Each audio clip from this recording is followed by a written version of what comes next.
चला, नमस्ते मित्रांनो. आजपासून या ठिकाणी आपला PYQचा महासंग्राम आपण सुरू करतोय. सुरुवातीला आपण सुरुवात करतोय भारताच्या भूगोलापासून. भारताच्या भूगोलाला मागच्या 10 ते 15 वर्षामध्ये MPSC आणि MPSC राज्यसेवा गट ब गट क पूर्व परीक्षा आणि मुख्य परीक्षा टॉपिकनुसार जे काही प्रश्न आलेले आहेत त्या प्रश्नावरती आपण भर देणार आहोत. रोज अर्धा पाऊण तासाचं आपलं हे लेक्चर असेल, जेणेकरून या ठिकाणी प्रश्नाचं स्वरूप काय ते समजलं जाईल, त्या प्रश्नाच्या पाठीमागे विचारण्याचा उद्देश काय होता ते लक्षात घेतला जाईल आणि त्याचबरोबर त्याच्या आसपासचं जे मॅटर आहे त्या मॅटरबद्दल सुद्धा आपण या ठिकाणी चर्चा करणार आहोत. तर आज आपण सुरुवात करतोय. भारताचं जे काही पहिलं प्रकरण येते सामान्य माहिती, ज्यामध्ये भौगोलिक स्थान असतं, विस्तार असते, भारताच्या भोवतालचे जे काही वेगवेगळ्या देशांच्या सीमा लागलेल्या आहेत त्याबद्दलची माहिती असेल आणि बाकीचे सीमावर्ती देश आणि त्याच्याबद्दल जे राज्य लागतील त्याच्याबद्दलची माहिती. तर हे पहिलं प्रकरण येते बघा. आपल्याला हे एवढे प्रकरणं बघायचे आहेत.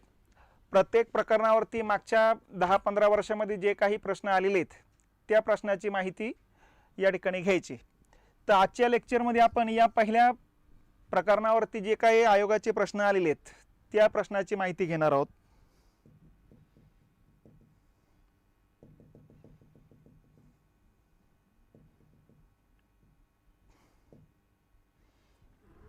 ठीक आहे, हे बघा, प्रश्न कोणत्या स्वरूपात येऊ लागले तो एक मुद्दा लक्षात घ्या. कोणत्या वर्षीचे आणि कोणत्या परीक्षेला आलेले तो एक मुद्दा लक्षात घ्यायचा आहे. आता पहिला प्रश्न येतो, खालीलपैकी कोणत्या रेखावृत्तानुसार भारतीय प्रमाण वेळ निश्चित करण्यात आलेली आहे. म्हणजे भारतीयाचा प्रमाण वेळ कोणत्या रेखावृत्तावर आली निश्चित करण्यात आलेली आहे.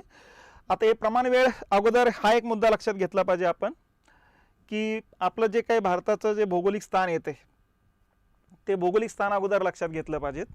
हे बघा, या ठिकाणी भारताचं जे रेखावृत्तीय स्थान आहे ते रेखावृत्तीय स्थानामध्ये 68° पूर्व रेखावृत्तापासून भारत सुरुवात होतोय ते 97° पूर्व रेखावृत्तापर्यंत. या दोन रेखावृत्त दरम्यान या ठिकाणी रेखावृत्तीय विस्तार आहे आणि अक्षवृत्तीय विस्तार जो आहे तो 8° उत्तर अक्षवृत्तापासून सुरुवात होते ते 37° उत्तर अक्षवृत्तापर्यंत. तर रेखावृत्त जर आपण बघितले 68 पासून 97 पर्यंत रेखावृत्त भारतातून जातात बघा. तर अशी टोटल 29 रेखावृत्त जात असतात. रेखावृत्ताचा मूळ उपयोग हा आहे की वेळ आणि वार सांगणे, त्या ठिकाणची वेळ आणि वार किती वाजले असेल. कारण आपली जी पृथ्वी आहे या पृथ्वीवरती रेखावृत्ताचं जे काही दोन्ही ध्रुवांना जोडणारे जे काही अर्ध्या वर्तुळाकार काल्पनिक रेषा आहे त्या अर्ध्या वर्तुळाकार काल्पनिक रेषांना म्हणायचं रेखावृत्त. मग आता रेखावृत्ताला मोजायला सुरुवात होते असते 0 रेखावृत्तापासून, म्हणजे ग्रीनिच रेखावृत्तापासून. याच्या पूर्वेकडच्या भागातल्या रेखावृत्तांना पूर्व शब्द वापरला जात असतो बघा. 1° पूर्व, 2° पूर्व अशा हिशोबाने सर्वात शेवटचं येत असतं 180°. पश्चिमेकडे जाताना 1° पश्चिम, 2° पश्चिम, तर सर्वात शेवटचं लागत असतं 180. तर असे टोटल पृथ्वीवरती जर बघितले तर पूर्व गोलार्धात 180 आणि पश्चिम गोलार्धात 180 अशी 360 रेखावृत्त आहेत. ठीक आहे. आता ह्या रेखावृत्तामध्ये पण लक्षात घेतलं पाहिजे की पृथ्वी जी आहे पश्चिमेकडून पूर्वेकडे फिरत असते स्वतःभोवती आणि अशा पद्धतीनं सूर्यासमोरून मग एक रेखावृत्त जात असतं बघा. तर एका रेखावृत्तातून दुसऱ्या रेखावृत्ताला जाण्यासाठी पृथ्वीला या ठिकाणी किंवा सूर्यासमोरून जाण्यासाठी पृथ्वीला 4 मिनिटं लागत असतात बघा. तर ह्या हिशोबानं आपण जर पूर्व आणि पश्चिम भागातले रेखावृत्त बघितले तर टोटल भारतातून जातात 29 रेखावृत्ते. ठीक आहे. 29 रेखावृत्ते या हिशोबाने जर बघितली 4 मिनिटं एका रेखावृत्तासाठी लागत असेल तर 29 गुणिले 4 जर केले तर 116 मिनिटं लागतात. म्हणजे पूर्व आणि पश्चिम भागातलं जे अंतर आहे ते 2 घंट्याचं अंतर आहे. 116 मिनिटं म्हणजे 4 मिनिटं कमी 2 घंटे, तर 2 तासाचं अंतर आहे. आणि याच्यानुसार प्रत्येकाने जर घड्याळ आपल्यावरती डोक्यावरती सूर्य आला आणि त्या हिशोबाने जर 12 वाजले असे जर लावले तर 29 वेगवेगळ्या वेळा दाखवल्या जाईल आणि कोणाची वेळ बरोबर आणि कोणाची वेळ चूक हे सांगता येणार नाही. आणि म्हणून प्रत्येक देशाने काय केलेले, सगळ्या रेखावृत्तानुसार वेळ काढण्याची पद्धत बंद करून टाकली आणि बरोबर देशाच्या मध्यभागातून जे रेखावृत्त जातं त्या रेखावृत्तावरची स्थानिक वेळ सगळ्या देशासाठी प्रमाणभूत मानण्याची पद्धती सुरू केली. मग ह्या हिशोबानं भारताच्या बरोबर मध्य भागातून कोणतं रेखावृत्त जात असेल तर 29/2 असं जर केलं तर 14.5 येतं बघा. मग या 68 मध्ये 14.5 ऍड करा किंवा या पूर्वेकडचे एकदम 97 पासून 14.5 वजा करा. बरोबर या ठिकाणी तुमच्या लक्षात यायला लागेल की 82.5 पूर्वेकडचं जे रेखावृत्त आहे ते मध्य भागात येते. बघा या 82.5 पासून इकडे जर बघितलं आपण तर 14.5 रेखावृत्त आहे आणि इकडे पलीकडे बघितलं 14.5 आहे. तर मधल्या भागात आहे तर 14.5 आपलं 82.5 पूर्व रेखावृत्त. इथली जी स्थानिक वेळ इथं जेव्हा डोक्यावर सूर्य येईल म्हणजे इथं बरोबर दुपारचे 12 वाजलेले असेल त्याच वेळेस सगळ्या देशातील लोकांना सांगितलेले इथली स्थानिक वेळ सगळ्या देशासाठीची प्रमाण वेळ आहे. तर म्हणून या वेळेला म्हणायचं भारताची प्रमाण वेळ. तर भारताची प्रमाण वेळ, पाकिस्तानची प्रमाण वेळ, अफगाणिस्तानची प्रत्येकाची वेगवेगळी असणार आहे. तर आपलीच प्रमाण वेळ ही खाली श्रीलंकेची पण प्रमाण वेळ आहे बघा, हेही लक्षात घेतलं पाहिजे आपण. तर अशा पद्धतीनं हे आपलं 82.5 क्रमांकाचं जे रेखावृत्त आहे ते जात असतं मिर्झापूरवरून. एक्झॅक्टली जर असेल तर मिर्झापूर, पण आपण शेजारचं मोठं गाव सांगण्याच्या पद्धती असल्यामुळे अलाहाबाद सांगत असतो. तर या पद्धतीनं हे 5 राज्यातून जात असतं. यूपी, मध्य प्रदेशचा भाग लागत असतो असा, ठीक आहे, छत्तीसगड, ओरिसा, आंध्र प्रदेश आणि खाली श्रीलंकेतून जात असतं बघा. हे 5 राज्यातून जात असतं. मिर्झापूर किंवा अलाहाबाद शहरातून जात असतं आणि हे भारताचं प्रमाण वेळ निश्चित करण्यात आलेलं रेखावृत्त आहे. आता हे 82.5 जे आहे हे वेगवेगळ्या पद्धतीने दाखवले जात असतं बघा. पूर्व गोलार्धात आपण म्हणून पूर्व शब्द वापरला जातो असतो. अशाही पद्धतीने मांडता येईल. 82.5 अंश पूर्व याही पद्धतीने मांडता येईल. त्याच्यानंतर 82 अंश 30 मिनिटं पूर्व असंही मांडता येईल. या तिन्ही पैकी जो मुद्दा असेल खाली पर्याय असेल ते तुमचं उत्तर असेल. ठीक आहे. तर आपण आपल्या प्रश्नाकडे ज्यावेळेस जाऊ त्यावेळेस इथं लक्षात घेतलं गेलं पाहिजेत की प्रश्न कसा आहे.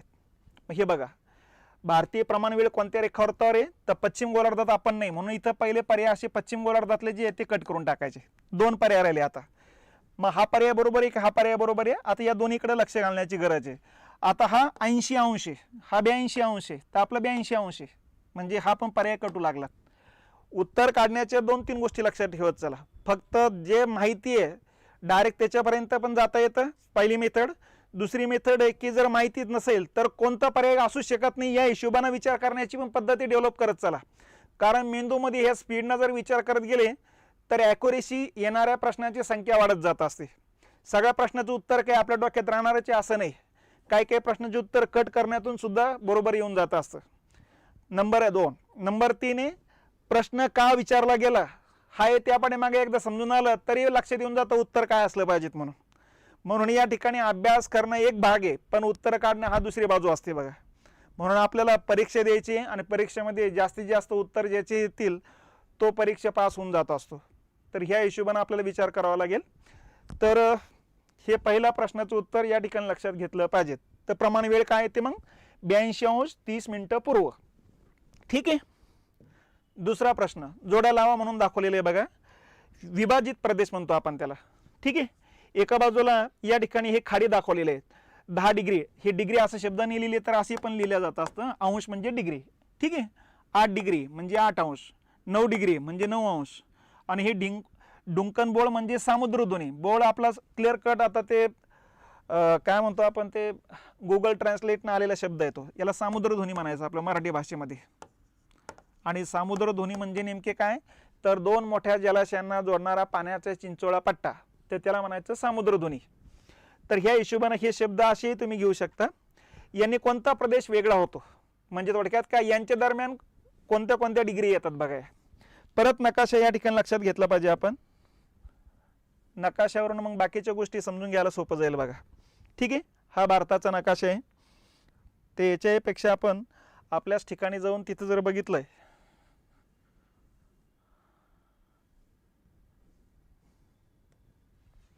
हा आपला प्रश्न आहे. हे बघा हा भारताचा प्रदेश असा आपण गृहीत धरू. ठीक आहे. असा आता या ठिकाणी लक्षात घेतलं पाहिजे इथं लक्षद्वीप बेट आहे आपली. लक्षद्वीप बेट जवळपास 36 बेट आहे पण मुख्य 3 बेट आहेत. एक हे बेट आहे, एक त्याच्या दक्षिणेकडे येतं, एक आणखीन दक्षिणेकडे येतं. ठीक आहे. इकडे दक्षिणेकडे पण अशी बेट आहेत, नाही असं नाही, भरपूर बेट आहेत. ही गोलाकार आकाराची बेट आहेत. तर 8° उत्तरेकडचं भारताची मालकीची बेट आहेत ही, आणि हे खालचं जो आहे मालदीव नावाचा देश लागत असतो बघा. ठीक आहे. तर मालदीव आणि इकडची ही भारताची बेट यांना विभागणारी रेषा कुठली असेल तर 8° उत्तर अक्षवृत्त आहे. ठीक आहे. भारताची पण 3 बेट आहेत ती. याला म्हणायचं अमनद्वीप, मधल्या बेटाला म्हणायचं लक्षद्वीप, आणि दक्षिणेकडच्या बेटाला म्हणायचं मिनिकॉय. ठीक आहे. आणि हा मालदीव नावाचा देश आहे. तर ह्या हिशोबानं 8 अक्षवृत्तांना मालदीव आणि मिनिकॉय अलग होतात. त्याच्यानंतर लक्षद्वीप आणि मिनिकॉयच्या दरम्यान 9 अक्षवृत्त आहे, 9 डिग्री आहे. तर 9 डिग्रीना मिनिकॉय आणि लक्षद्वीप अलग होतात बघा. ठीक आहे. त्याचबरोबर या ठिकाणी लक्षात घेतलं पाहिजे, इकडे अंदमान निकोबारची बेटं लागत असतात. ही अशी बेटं आहेत, ही अंदमानची 3 बेटं लागत असतात, खाली निकोबारची मग मुख्य 3 बेटं लागत असतात. तर 6 अक्षवृत्तापर्यंत या ठिकाणी आपले भारताच्या मालकीची बेटं आहे. पलीकडची जी आहे ती सुमात्रा वगैरे बेटं लागत असतात, म्हणजे इंडोनेशिया नावाचा देश लागत असतो. ठीक आहे. तर या पद्धतीनं हे 3 बेटांना म्हणायचं अंदमान, आणि या 3 मुख्य बेटांना म्हणायचं निकोबार. ठीक आहे. मग यांच्यामध्ये या ठिकाणी इथं 10 डिग्री आहे. 10 डिग्रीनं निकोबार वेगळे होतात, अंदमान वेगळे होतात. पण अंदमानमध्ये पण या ठिकाणी लक्षात घेतलं पाहिजे, अशी 3-4 बेट आहेत ही. याच्या उत्तरेकडची बेटांना म्हणायचं उत्तर अंदमान. इथं छोटं एक मध्ये बेट आहे, त्याला म्हणायचं मध्य अंदमान. त्याच्या खाली याला म्हणायचं दक्षिण अंदमान, आणि याला म्हणायचं लहान अंदमान. ठीक आहे. निकोबारला पण या ठिकाणी म्हणायचं कार निकोबार, याला म्हणायचं मध्य निकोबार, आणि याला म्हणायचं ग्रेट निकोबार. ही अशा पद्धतीनं या ठिकाणची ही बेटं लक्षात घेतली पाहिजे आपण. ठीक आहे. तर या ठिकाणी 10 डिग्रीना या ठिकाणी कार निकोबार आणि लहान अंदमान अलग होतात असे म्हणा, किंवा अंदमान निकोबार वेगळे होतात असंही म्हणू शकता तुम्ही. तर या ठिकाणचा हा भाग आहे. त्याच्यानंतर दक्षिण अंदमान आणि लहान अंदमान यांच्या दरम्यान जी काय सामुद्रधुनी आहे याला म्हणायचं डुंकन सामुद्रधुनी. ही डुंकन सामुद्रधुनी या ठिकाणी. त्याच्यानंतर या ठिकाणी कोको सामुद्रधुनी येत असते. त्याच्यानंतर इथं श्रीलंका आहे, इथं पाल्कची सामुद्रधुनी येत असते. तर अलग करणारा भाग आहे. इथं 6 अक्षवृत्ताची डिग्री म्हणा किंवा ग्रँड सामुद्रधुनी म्हणा. तर हे या भागातले असे अलग करणाऱ्या यांची ते नाव आहेत ही. ठीक आहे. आपला मूळ प्रश्न काय आता तो लक्षात घेऊ आपण. 10 डिग्री अंदमान निकोबार वेगळे होतात हे बघा. त्याच्यानंतर 8 डिग्री, 8 डिग्रीना मालदीव आणि मिनिकॉय अलग होतात असं लक्षात घ्यायचं. ठीक आहे. या पद्धतीनं. त्याच्यानंतर 9 डिग्रीना मिनिकॉय आणि लक्षद्वीप एकमेकांपासून अलग होतात. डुंकनना लहान अंदमान आणि मोठ्या अंदमान बसून अलग होतात. या पद्धतीनं जोड्या लागतील बघा. ठीक आहे. आता जोड्या लागत असताना तुम्हाला 4ही माहीत पाहिजे अशातला काही भाग नाही, कारण जास्त नॉलेज दाखवणं म्हणजे थोडक्यात मास्टर की मिळवलं आणि मास्टर की मिळवणं म्हणजे थोडक्यात MPSC बसून दूर जाण्याचा प्रकार आहे. एक सामान्य ज्ञान लागतं MPSC साठी. तर या ठिकाणी एकच लक्षात घ्यायचं, एकचं किती लागतंय 3 लागतात. 3 न सुरुवात होणारी किती आहे 3 पर्याय. एक पर्याय कटला मग असा पर्याय कटवायचा, नंतर मग दुसरं उत्तर काढायचा प्रयत्न करा. दुसऱ्याचं उत्तर येतं 4, 3 नंतर 4 यायला पाहिजेत म्हणजे हा पर्याय कटला. 3 नंतर 4 या 2 ठिकाणी, नंतर बाबा या 2 वरूनही उत्तर निघत नाही म्हणून तिसरा पर्याय बघून घ्यायचा. तिसऱ्याचं उत्तर येतं 2 म्हणजे कचं उत्तर 2 याच ठिकाणी, म्हणजे हे उत्तर आहे. हा पण पर्याय कटू लागला. ठीक आहे. तर या पद्धतीनं या प्रश्नाचे उत्तर काढत चालायचे. म्हणजे थोडक्यात काय सगळंच माहिती असलं पाहिजे असं नाही, यातले काही भाग माहिती असणं गरजेचे, तरच उत्तर तुम्हाला काढता येतील. ठीक आहे. पुढचा प्रश्न येतो, 2 विधानापैकी कोणते विधान बरोबर आहे. ठीक आहे. आता 2 विधान दिले अ आणि ब. आकारात भारत चायनाच्या जवळपास 1/4 आहे. ठीक आहे. आता हे वाक्य तुम्हाला सरळ जरी वाटत असलं तर याच्यासाठी तुमच्याकडे फॅक्ट डाटा लागतो. फॅक्ट नसेल तर या ठिकाणी त्या प्रश्नाला तुम्हाला काही सांगता येत नाही, हो पण नाही पण असं काही नाही करता येत बघा. मग या ठिकाणी भारतात क्षेत्रफळ तुम्हाला माहिती पाहिजे 32,87,000 आहे. बरोबर आहे. एवढा एरिया आहे आपला, म्हणजे 33 लाख ढोबळ मानानं लक्षात ठेवायचा. आणि चायनाचं क्षेत्रफळ जे आहे ते जवळपास येतं 95 लाख चौरस किलोमीटर. तर याचा अर्थ आपलं 33 असेल तर चायना आपल्या 3 पटीने मोठा आहे. पण हे काय म्हणतं, आकारात भारत चायनाच्या जवळपास 1/4 आहे, 1/3 आहे असं म्हणायला पाहिजे. तर 1/4 म्हणजे खूपच कमी झालोय आपण, म्हणजे हे विधान चुकीचं आहे. ठीक आहे. गुजरात पासून अरुणाचल प्रदेश पर्यंत 2 तासाचा वेळेचा फरक आहे, हे अगोदरच बघितलेले आपण. कारण भारतातून टोटल पूर्व आणि पश्चिम भागातलं जे रेखावृत्त 29 अंतर आहे, एक रेखावृत्त पार करण्यासाठी 4 मिनिटं लागतात. तर 29ला पार करायचं असेल तर 116 मिनिटं. 116 मिनिटं म्हणजे जवळपास 4 मिनिटं कमी 2 तास, म्हणजे हे जवळपासच पर्याय सांगतात हे. तर हे विधान बरोबर येते बघा. तर ह्या हिशोबानं अ बरोबर आहे का? नाही. ब बरोबर आहे? यस बरोबर आहे. तर ह्या हिशोबाने उत्तर काढायचे. ठीक आहे. पुढचा प्रश्न घेऊ आपण. भारताच्या उत्तर भारतीय त्रिकोणाच्या शिरोबिंदूवर ज्या 5 आशियाई देशांच्या सीमा एकत्रित आलेल्या आहेत त्यांची नावं काय काय आहेत? मग आता भारताचाच नकाशा डोळ्यासमोर घ्यायचा आहे. डोळ्यासमोर नकाशा घेऊनच या ठिकाणी उत्तर काढणं सोपं जाईल आपल्याला. जगाचा नकाशा डोळ्यासमोर घेऊ आपण. हे बघा, भारताचा उत्तरेकडचा शिरोबिंदू हा पकडा. इथं या बाजूला पाकिस्तान आहे, या बाजूला अफगाणिस्तान आहे, या ठिकाणी ताजिकिस्तान आहे, या ठिकाणी चायना आहे बघा, आणि या बाजूनं इकडचा भाग येतो. आता हा उत्तरेकडच्या भागामध्ये इकडं पाकिस्तान 1, अफगाणिस्तान 2, ताजिकिस्तान 3, चायना 4, ही 4 देश येतात. तर त्या हिशोबानं पर्याय आपल्याकडे असला पाहिजेत खाली. भारताच्या अशी उत्तरेकडचा प्रदेश आहे. ठीक आहे. या बाजूला पाकिस्तान आहे, इथं छोटी सीमा लागते आपल्याला अफगाणिस्तानची. या बाजूला ताजिकिस्तान आहे, या बाजूला चायना आहे. मग आता भारत, अच्छा भारत पण घ्यावा लागणार आहे. हा भारत. ओके, सगळ्या पर्यायामध्ये भारत आहे. अशा प्रश्नाची लंबे पर्याय असेल ना, तर त्यावेळेस अशी उत्तर नाही वाचायची, असे वाचायचे कधी पण. हे नेहमी लक्षात ठेवायचं. इथं भारत भारत भारत आहे म्हणजे ठीक आहे. इथं चायना नेपाळ चायना चायना, इथं नेपाळ एकच आहे, चायना 3 वेळेस. याचा अर्थ नेपाळवाला कटवालाच आहे कधी पण. ठीक आहे. इथं ताजिकिस्तान आहे, भूतान आहे, अफगाणिस्तान आहे, भूतान आहे. आता इथं कन्फ्युजन मधली स्थिती बघा. भूतानवाले पर्याय जे इकडच्या भागात येतोय म्हणून हा भूतानवाला पर्याय काटायचा, हा भूतानवाला पहिल्या काटलेला आहे. मग आता ताजिकिस्तान अफगाणिस्तान दोन्ही पण यायला पाहिजेत उत्तरेकडचे. ठीक आहे. पुढे जाऊ. अफगाणिस्तान आला, इथं भूतान आलं, हे भूतान आलं, याचा अर्थ हे कटलं बघा. म्हणजे उत्तर येतं 1 नंबर. उत्तरेकडं जे काही देश आहेत त्या देशाचं आता पाकिस्तान, अफगाणिस्तान, ताजिकिस्तान, चायना आणि भारत हे देश येत असतात बघा. ठीक आहे. त्याच्यानंतर पुढचा प्रश्न येतो, भारताचे सर्वात पूर्वेकडील रेखावृत्त कोणते? मग आपण आत्ताच बघितलेलं आहे की भारत असा आहे. पश्चिमेकडचे रेखावृत्त येतं आपलं 68° पूर्व रेखावृत्त, आणि एकदम पूर्वेकडचे येत असतं 97° पूर्व रेखावृत्त. आता पूर्व म्हटलं तर ईस्ट, हे सगळ्या याच्यामध्ये ईस्ट आहेत. ठीक आहे. पहिला मुद्दा. दुसरा मुद्दा, हे 97 आलेले आहेत बघा, हेच उत्तर आहे.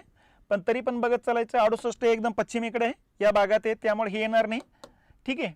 90 तर मधल्या भागात येत असतं, 82 ते एकदम मधल्या भागात येते. तर त्यामुळे उत्तर येत असतं 1 नंबरचं 97° पूर्व. हा, आता पुढच्या वेळेस विचारलं एकदम पश्चिमेकडचं रेखावृत्त कोणतं आहे, 68° पूर्व, म्हणजे हे येईल. मग एकदम पूर्वेकडचं किंवा एकदम पश्चिमेकडचं रेखावृत्त कोणतं आहे तेही विचारण्याची शक्यता असते. पूर्वेकडचं विचारलं याचा अर्थ आता पश्चिमेकडचं विचारलं पण जाऊ शकते. भारतातील कोणकोणत्या राज्यावरून कर्कवृत्त जात असतं? मग परत मुद्दा, नकाशाच घ्यावा लागेल आपल्याला. नकाशामध्ये बघत चला. ठीक आहे. कर्कवृत्त म्हणजे 23.5 क्रमांकाचं अक्षवृत्त आहे. हे जातं बघा असं, गुजरात, राजस्थान, मध्य प्रदेश, छत्तीसगड, झारखंड, पश्चिम बंगाल, त्रिपुरा आणि इथं मिझोराम.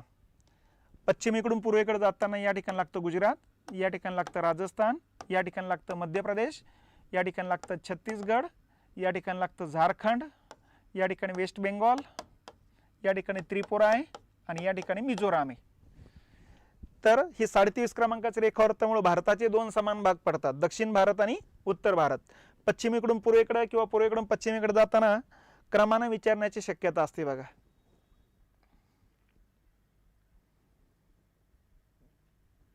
आता हे बघा, उत्तर पण काढण्याची पद्धत बघा. आता उभं उत्तर काढण्याचा प्रयत्न करा. गुजरात गुजरात गुजरात, ओके. मध्य प्रदेश मध्य प्रदेश मध्य प्रदेश, ओके. पश्चिम बंगाल पश्चिम बंगाल पश्चिम बंगाल, ठीक आहे, म्हणजे इथं हे चारही पर्यायामध्ये काही गडबड नाही. इथं मणिपूरमध्ये जातं काय? नाही. मेघालयमध्ये नाही. मिझोराम यस. नागालँड नाही. म्हणजे उत्तर येतं 3 नंबर. म्हणजे इतके राज्य टाकण्याचा काहीच उपयोग नाही. आपण जर उभा अभ्यास केला याचा तर लगेच लक्षात येत आहे इतक्या जागेतच उत्तर काढायचं आहे आपल्याला. ईशान्येकडचं कोणतं राज्य आहे? तर ईशान्येकडचं त्रिपुरा आणि मिझोराम आहे. तर यापैकी इथं मिझोराम दिलेले आहे. तर या पद्धतीने हे उत्तर येतं 3 नंबरचं. वर्षातील सर्वात मोठ्या दिवसाचा कालावधी किती आहे? तर या ठिकाणी एक लक्षात घेतलं पाहिजे, ही आपली पृथ्वी आहे, हे विषुववृत्त आहे. उत्तर गोलार्धात सूर्य जातो 23.5 क्रमांकापर्यंत आणि दक्षिण गोलार्धात जातो 23.5 दक्षिणेकडच्या क्रमांकापर्यंत. या ठिकाणी 21 जूनला असतो सूर्य, या ठिकाणी 21 डिसेंबरला असतो बघा. ठीक आहे. आणि विषुववृत्तावर असतो 21 मार्च आणि 23 सप्टेंबर.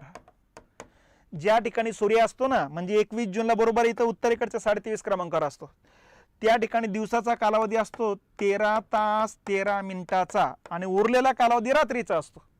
म्हणजे दिवस असतो 13 घंटे 13 मिनिटाचे आणि रात्र असते 10 घंटे 47 मिनिटाची. तर ह्या हिशोबाने ते लक्षात घ्यायचे. मग वर्षातील सर्वात मोठ्या दिवसाचा कालावधी किती असतो? आता उत्तर गोलार्धातला की दक्षिण गोलार्धातला असं काही विचारलेलं नाही. उत्तर गोलार्धातला असेल 13 तास 13 मिनिटं तर हे 21 जूनला असतात. दक्षिण गोलार्धातला विचारला तर हा 21 डिसेंबरला असतो बघा. ठीक आहे. तर जास्तीत जास्त मोठा दिवस असतो 13 घंटे 13 मिनिटाचा आणि हा असतो उत्तर गोलार्धामध्ये 21 जूनला. तर याचं उत्तर येतं 1 नंबर. खालीलपैकी कोणत्या 2 देशामधील सीमारेषा ही मॅकमोहन रेषा आहे? तर मॅकमोहन रेषा येते भारत आणि चायना दरम्यान. ठीक आहे.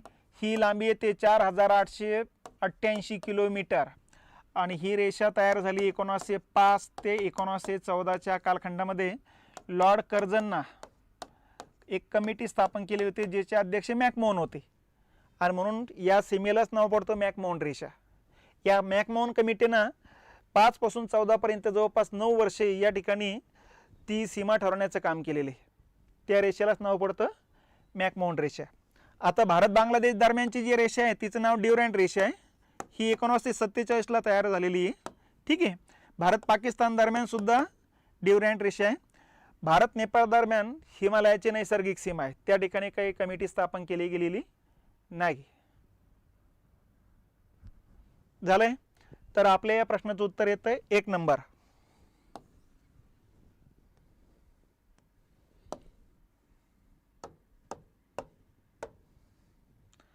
चला पुढचा प्रश्न येतो, खालीलपैकी कोणत्या रेखावृत्ताच्या दरम्यान भारताचे स्थान आहे? कोणत्या 2 रेखावृत्ता दरम्यान? मग आता रेखावृत्ता दरम्यान आपण पूर्व गोलार्धात यायला पाहिजेत. हे पश्चिम गोलार्धातले आहेत, त्यामुळे उत्तर आणि पश्चिम ही कटलेत. पूर्वेकडचे 2च आहेत. आणि काही काही वेळेस आपल्याला काहीच माहित नसेल तरी पण असं लक्षात घ्यायचं आहे की यांनी 2 वेळेस पूर्व दिले याचा अर्थ या 2 पैकी उत्तर आहे म्हणून. कारण जास्तीत जास्त प्रोबॅबिलिटी इथं आहे. हे 2 पर्याय कट करून टाकायचे. ठीक आहे. याच्यामध्ये पण आता सुरुवात करायची 8 पासून 37 पर्यंत आहे की 68 पासून 97 पर्यंत.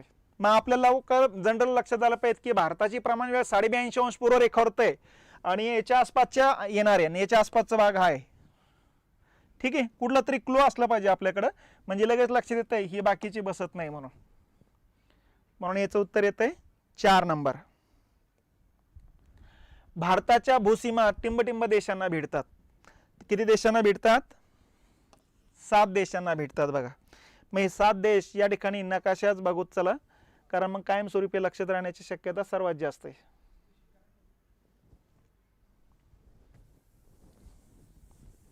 हे बघा, या बाजूला पाकिस्तान आहे वायव्येकडे, अफगाणिस्तानची पण सीमा लागते या ठिकाणी. ताजिकिस्तान थोडं वरती राहतो. ठीक आहे. वायव्येकडे हे येतात.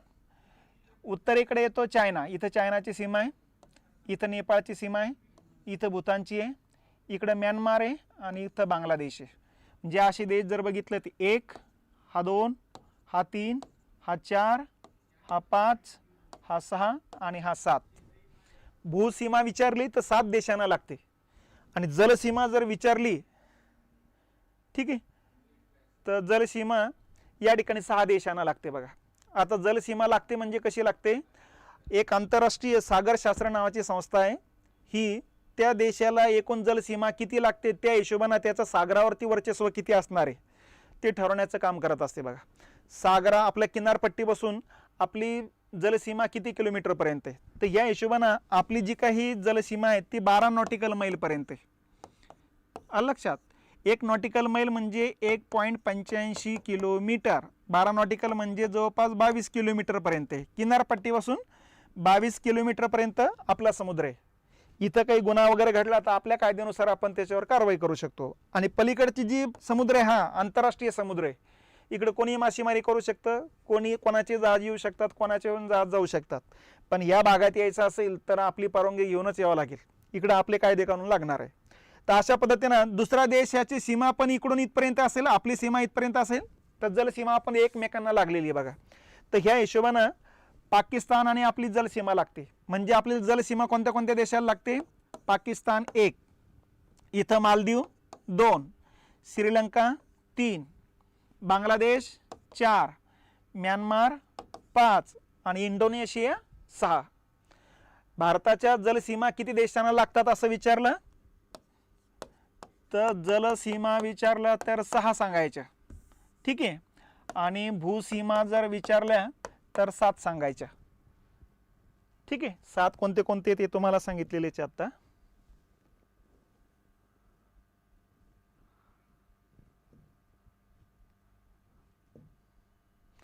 तर भूसीमा विचारलेले 7 देशांना लागतात. ठीक आहे. पुढचा मुद्दा घ्या. क्षेत्रफळाच्या दृष्टीने भारताचा जगात कितवा क्रमांक लागतो? आता कितवा क्रमांक लागतोय? 7वा क्रमांक लागतोय. मग आता जगामध्ये पहिले 6 क्रमांकाचे देश कोणते असं जर विचारलं तर डोळ्यासमोर नकाशा आणण्याचा प्रयत्न करा. क्षेत्रफळात सर्वात मोठा येतो 1 नंबरला रशिया. रशियाचं क्षेत्रफळ 1,70,00,000 चौरस किलोमीटर आहे. 2 नंबरला येतो असतो कॅनडा. कॅनडाचं क्षेत्रफळ 99,00,000 चौरस किलोमीटर आहे. 3 नंबरला येतो असतो चीन.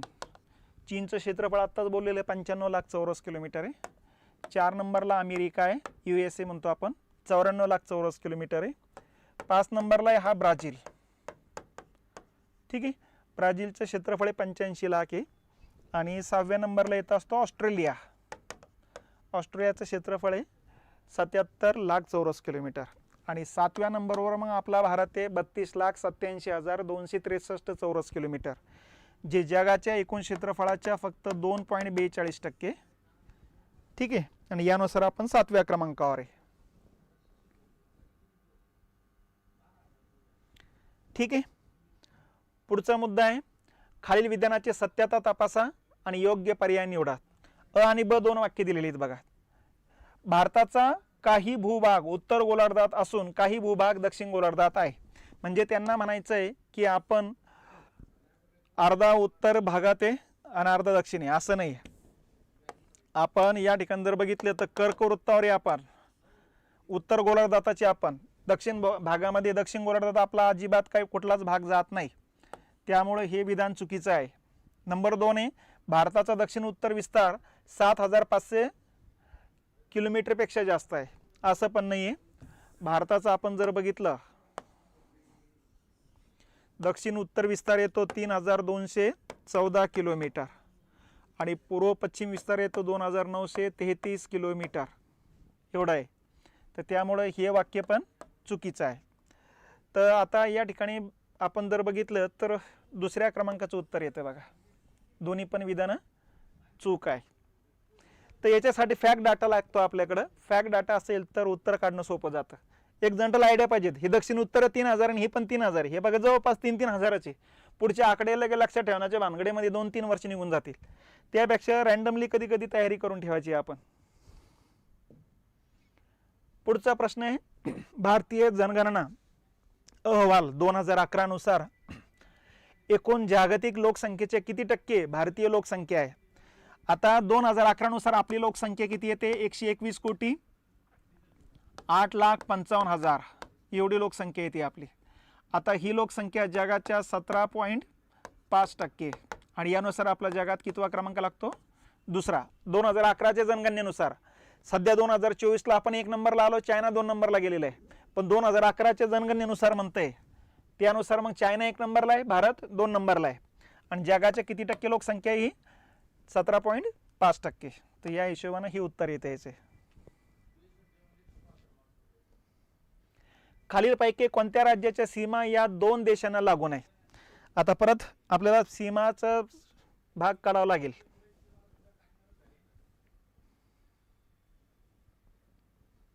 हे बघा, कोणत्या देशाच्या सीमा 2-2 देशांना, आपलं कोणत्या राज्याला 2-2 देशात सीमा आहे? तर इथं जर बघितलं तर इथं लडाख आहे, पण त्याला 3 देशात सीमा आहे, पाकिस्तान, अफगाणिस्तान, चायना. हे बघा, इथं एक उत्तराखंड आहे ज्याला 2 देशात सीमा आहे, नेपाळची पण चीनची पण. हा पहिला देश आहे. दुसरा येतो आसाम. आसामला इथं बांगलादेशची पण सीमा आहे, इथं भूतानची पण सीमा आहे. आसाम 2 नंबरला आहे की ज्याला 2 देशाच्या सीमा आहे. त्याच्यानंतर लागते बघा इकडं मिझोराम. मिझोरामला या ठिकाणी म्यानमारची सीमा आहे, इकडं बांगलादेशची सीमा आहे. तर ह्या 3 राज्यांपैकी एक राज्य पाहिजेत आपलं उत्तर. मिझोराम 1, आसाम 2, उत्तराखंड 3. यांच्यापैकी एक उत्तर आहे आपलं. खाली पर्यायामध्ये बघावं लागेल आता कोणते कोणते पर्याय दिलेले आहेत.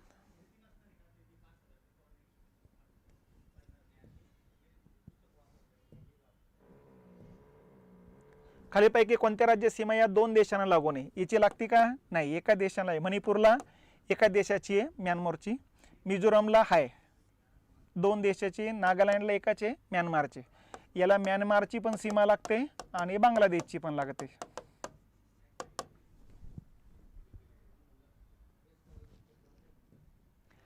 त्याच्यानंतर लक्षद्वीप आणि मिनिकॉय बेट विभक्ती झालेली आहेत. आता कोणत्या डिग्रीना? मग परत लक्षात घ्या, आमनद्वीप, लक्षद्वीप, मिनिकॉय आणि मिनिकॉयच्या खाली 8 डिग्री आहे, याच्यावरती 9 डिग्री आहे, म्हणजे 9 डिग्रीना वेगळे झालेले आहेत लक्षद्वीप आणि मिनिकॉय. 8 डिग्रीने विचारलं असतं तर मिनिकॉय आणि मालदीव अलग झालेली आहे, असं लक्षात घ्यायचे. भारताच्या ग्रेट निकोबार बेटावरील हे सर्वात दक्षिणेकडे ठिकाण असून ते 6°45' उत्तर अक्षवृत्तावर आहे. हे बघा, निकोबार बेट 3 आहे प्रमुख. उत्तरेकडच्या बेटाला म्हणायचं कार निकोबार, याच्या दक्षिणेकडे येतं मध्य निकोबार आणि याच्या दक्षिणेकडचे येतं असतं ग्रेट निकोबार. आणि ग्रेट निकोबारचं एकदम दक्षिणेकडचं इथं जे टोक आहे त्याला म्हणायचं इंदिरा पॉइंट आणि याच्याच खाली इथं 6 डिग्री येतं असतं बघा. ठीक आहे, इथंच म्हणायचं ग्रँड सामुद्रधुनी आणि इकडं मग सुरू होतं इंडोनेशिया, सुमात्रा बेट, बाली बेट लागत असते मग त्यांची. तर ग्रेट निकोबार बेटावरील कोणताही दक्षिणेकडचा भाग इंदिरा पॉइंट आहे. सौराष्ट्र म्हणजे गुजरात आणि अरुणाचल प्रदेश यातील स्थानिक वेळेतील फरक किती? मग 2 तास. वेगवेगळ्या अँगलना प्रश्न विचारले गेलेले. पूर्व आणि पश्चिम भागातील रेखावरती अंतर किती आहे किंवा वेळेतील अंतर किती आहे असे प्रश्न 2दा-3दा येऊन गेले. हा एक त्यातला मुद्दा आहे. 2 तासातला अंतर आहे. त्याच्यानंतर 2012च्या लोकसंख्येनुसार जगामध्ये भारताचा 2रा क्रमांक लागतो, बरोबर आहे. पहिला चायनाचा आहे, भारत दुसरा आहे. 3ऱ्या आणि 4थ्या क्रमांकावरील सर्वाधिक लोकसंख्या असलेले देश कोणते? तर पहिले 5 देश लक्षात ठेवा. पहिला येतो चायना, दुसरा येतो असतो भारत, तिसरा येतो असतो अमेरिका डोनाल्ड ट्रम्पचा, चौथा येतो असतो इंडोनेशिया, आपल्या इकडे खाली येतो बघा सुमात्रा, बाली वगैरे. 5व्या नंबरला येतो असतो ब्राझील.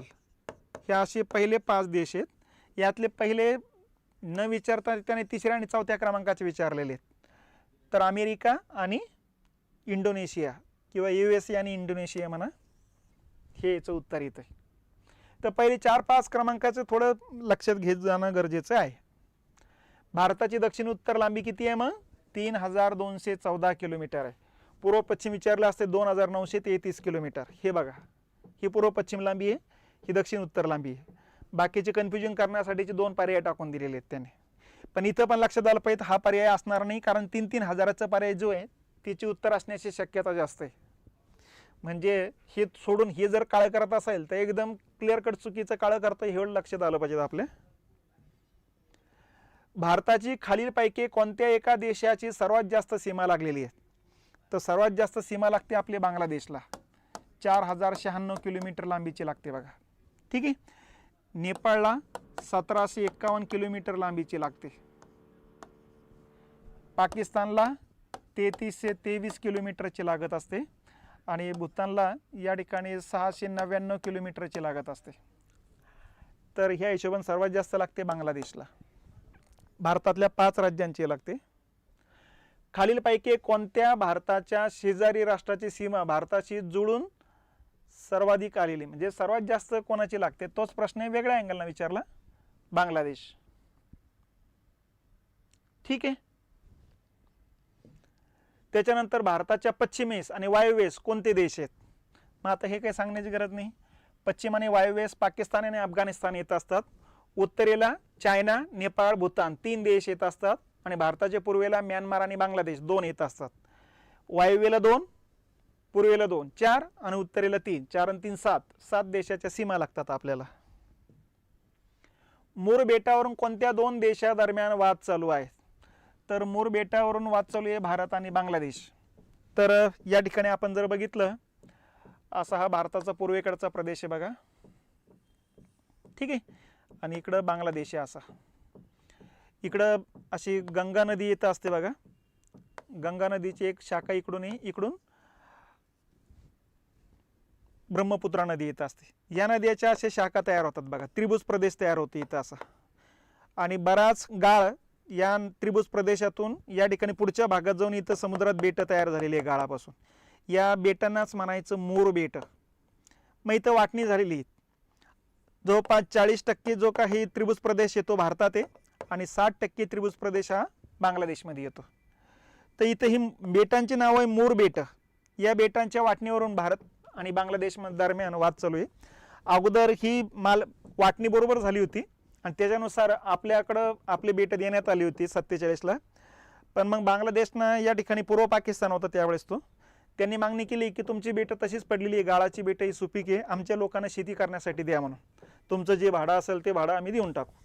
अशा पद्धतीने मग आपण त्यांना या ठिकाणी ते भाड्याने दिली होती 11 वर्षाकरता आणि नंतर 11 वर्षाने आपण तो करार वाढवत नेला होता.